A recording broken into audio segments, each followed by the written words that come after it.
Kicking up day number 4 of the Rochester International Jazz Festival with one of my favorite young men of trumpet today, Giveton Gelin. Giveton, welcome back to Rochester.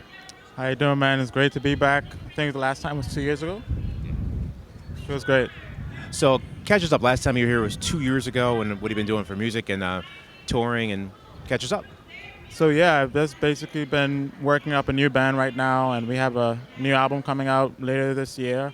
And so we're, introducing a lot of new music that people haven't heard from me as yet, and also doing a little bit more traveling this summer as well. Yeah. So where are your travels taking you? So we're going to be going a lot to the Bahamas, which is my hometown. So I'm there at least once a month. Then I'm also going to be at Newport, Buffalo Jazz Festival, and then we're also going to be at the London Jazz Festival in October. Congrats. Wow, that's amazing. Thank you, man. Thank you. Appreciate that. So talk about the new album, the concept you're doing, because you're always trying to challenge yourself and push yourself and your music.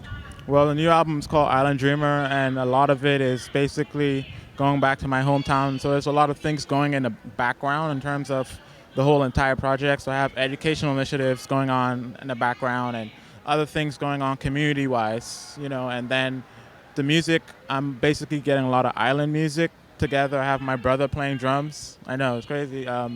And then I also have like the jazz element, which is kind of to connect or bridge the two worlds that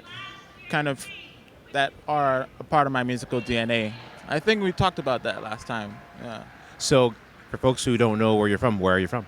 I'm originally from the Bahamas, and it started off with me being, in an environment where a lot of that island music was being played, and at a certain point in time, I got introduced to jazz, and for some way that created a bridge for me. So it's my way to basically also show people that, hey, there's a connection here between these two, maybe may seem distant sort of genres. Yeah. Speaking with Giveton Gelin, Giveton, talk about the influence and impact of Roy Hargrove on you and your life.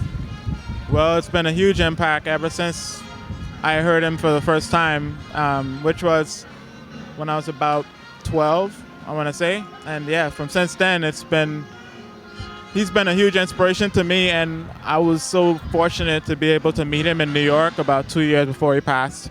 And that amount of time that I spent with him was probably a dream come true, because I always dreamt of times to be able to hang out with Roy, learn from him, and talk to him about the music. And he was very open, especially during that time, and he just poured, and he poured in everyone, but obviously me being in the right time in the right place, I was able to really get lucky, so yeah, it was a great experience.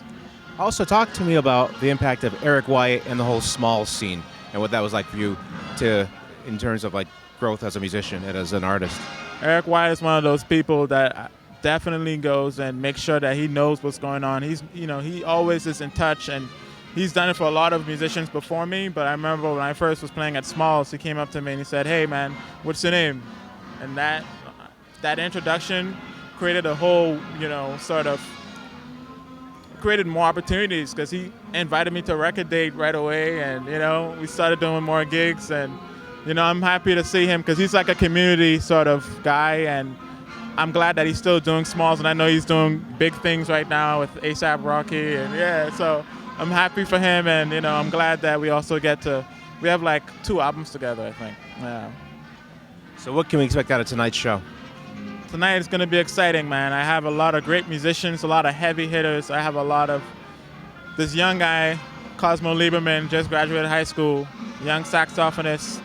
He's a little, great player to watch out for in the future. Esteban Castro, also a Juilliard graduate, just amazing on piano. My brother on drums, Kyle Benford on drums, and then we'll have Matt Sandal on bass, who's also a very inventive bass player, and the drum chair, obviously, because it's an island album. I had to really get the rhythm up there, So yeah, it feels exciting. I think people are gonna be, they're gonna feel like they're a part of a journey, because that's really what it is, Yeah.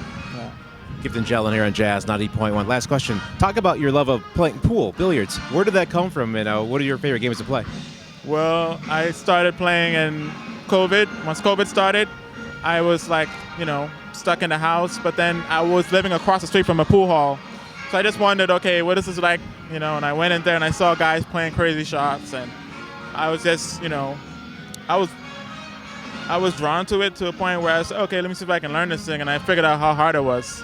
It made me feel like how jazz was, you know, to learn. It made me, so it was also a thing to me to realize too that it's similar, because music or jazz especially is about what you can hear. When it comes to pool, it's about what can you see. It's like the same sort of connection between one day you can play and then a year later you're like, I never saw that, but you know, a year later now I'm seeing this. Or I can be playing a year before and then a year later I'm like, I never heard that, but now I'm actually hearing this, and now I can actually apply this, you know? And I think that connection to me is deep, and you know, it inspires me. It also boosts up my concentration muscle. I like to call it, so yeah. Playing tonight in tomorrow. Giveton, welcome back to Rochester, and congratulations on all the great success. Thank you so much, brother. It's great to see you again, man.